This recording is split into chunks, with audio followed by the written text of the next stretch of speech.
ئێمە وەکو یەکێتی هاوردە و نانکارانی هەرێمی کوردستان خۆشحاڵ بووین کە ئەمڕۆ وەفدێکی ئۆکرانی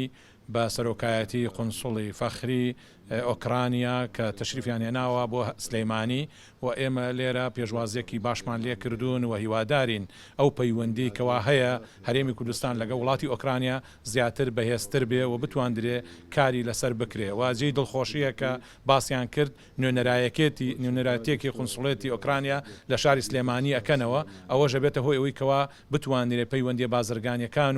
و ئەو ئاڵوگۆڕە بازرگانی کە لە سلەیمانی لەگەڵ ئۆکرانیا هەیەی زیاتر بەهێزتر ببێ.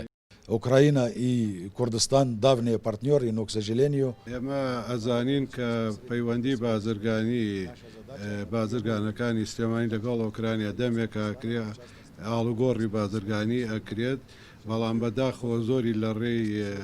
ناوەندگیریەوە لە تورکیا لەگەڵ وڵاتەکانی ترەوە ئەیکەن ئێمە هەوڵێین کە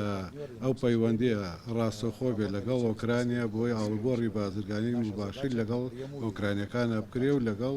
بازرگانەکانی سلێمانی. С бизнесменами Сулеймании, чтобы мы работали без посредников. Это